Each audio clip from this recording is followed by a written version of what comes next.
Orang itu nggak bisa mengontrol dirinya. Orang tuh lihat ya, banyak orang pingin, saya ini pengen cepat sukses pak, saya ini pengen cepat kaya ya. Jadi ada namanya mentalitas instan. Nah, mentalitas instan ya. Ini yang buruk ya, mentalitas instan ya. Jadi semuanya itu pengen instan ya. Semuanya pengen instan. Anda ngerebus Indomie aja butuh waktu ya, kok pengennya instan ya. Jadi Anda jadi tidak mudah ya. Jadi rebus Indomie itu memang instan ya. Tapi Anda mentalitas itu jangan ingin cepat sukses atau ingin cepat kaya.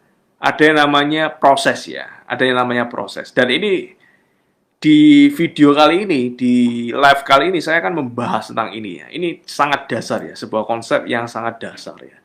Jadi ini perpaduan antara ilmu neurologi ya, ilmu bahasa otak ya, neurologi dan human behavior. Human behavior itu sikap manusia ya, karakter manusia ya.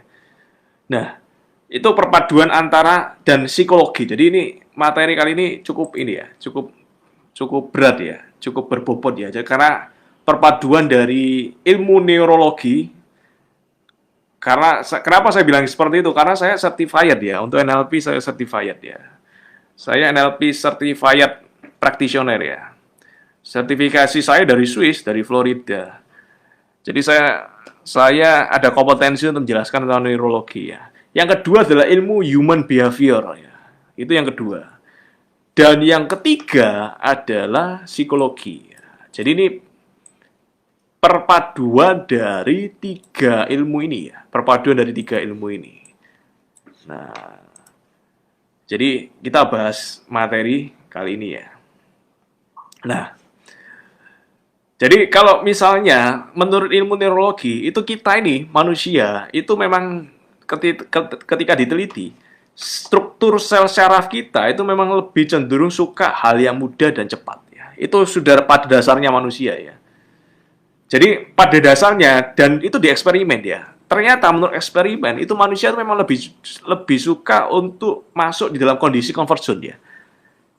Manusia nggak suka prosesnya itu lambat, ribet, lelah ya. Ini kok nggak selesai-selesai. Nah itu nggak suka ya. Memang dari awal instingnya seperti itu ya. Otak mamalianya seperti itu ya. Jadi manusia itu rata-rata mengidap yang namanya ini penyakit inersia. Inersia. Nah, ini menarik ya.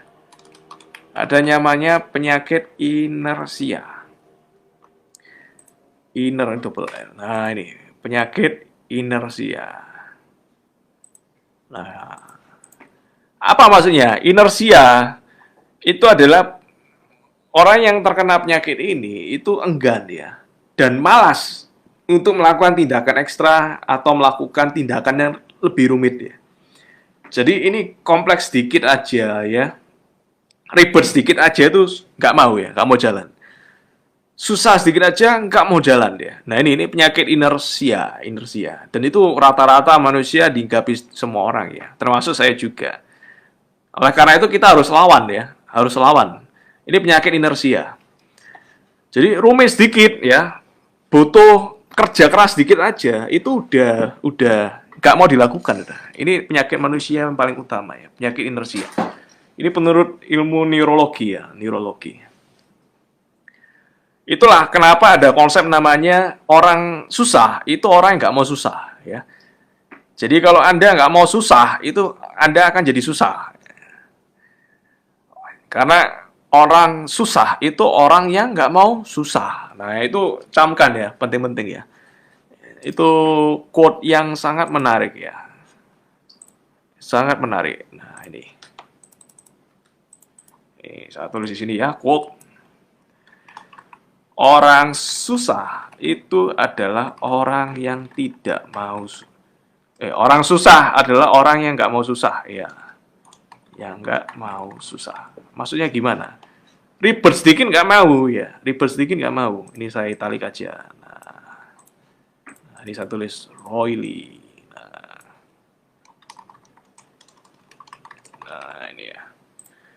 Orang susah itu orang yang nggak mau susah. Jadi ribet sedikit, dia bulat sedikit, ya nggak mau dilakukan.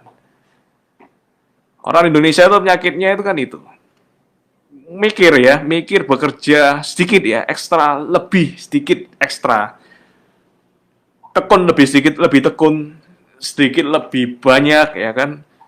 Upgrade diri sedikit lebih banyak, sedikit lebih lama ya, belajar lebih lama. Itu nggak mau ya. Oleh karena itu jadi susah ya. Jadi nih, orang susah itu orang yang nggak mau susah. Nah, ini menurut ini ya, menurut neurologi. Kita kembali ke sini. Lalu kalau menurut human behavior ya, ini risetnya. Perilaku manusia, ini tentang perilaku manusia. Menurut human behavior, nah, ini riset, ini hasil riset, saya ngomongin hasil riset ya. Jadi ini based on science ya, based on science. Riset human behavior.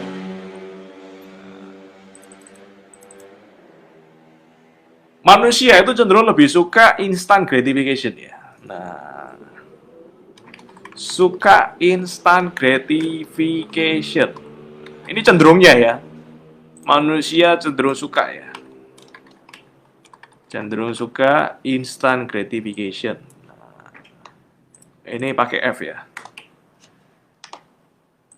Nah, sukanya instan ya. Jadi ingin pokoknya sekarang ya. Saya belajar sekarang, saya mau making money sekarang. Saya pokoknya kerja sekarang, besok udah langsung dapat duit besar ya. Saya pokoknya belajar secepat mungkin ya, minggu depan udah langsung kaya ya. Nah, udah langsung punya rumah besar ya. Nah, itu instant gratification ya. Mindset yang keliru. Pokoknya rewardnya sekarang ya. Susahnya sedikit, rewardnya banyak. Nah, dan manusia cenderung nggak suka delay gratification ya. Cenderung tidak mampu menunda kesenangan. Ini memang udah pada dasarnya ya. Cenderung tidak mampu menunda kesenangan. Nah, ini manusia ini. Menunda kesenangan susah. Kenapa susah? Memang kita diciptakan untuk itu ya. Nah, itulah yang harus kita lawan ya. Harus kita lawan.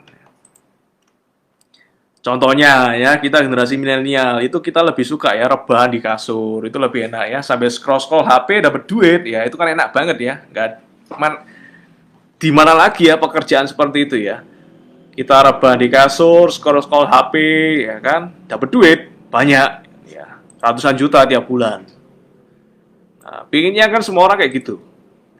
Lalu juga daripada belajar ya kan, ngerjain banyak pekerjaan yang menumpuk proses panjang, melelahkan, nggak mau. Nah, lalu dalam hal kesehatan ya. Jadi kita ngomongin luas ya, nggak cuma tentang sukses aja, nggak cuma sukses dalam pekerjaan aja, tapi juga yang lain juga ya.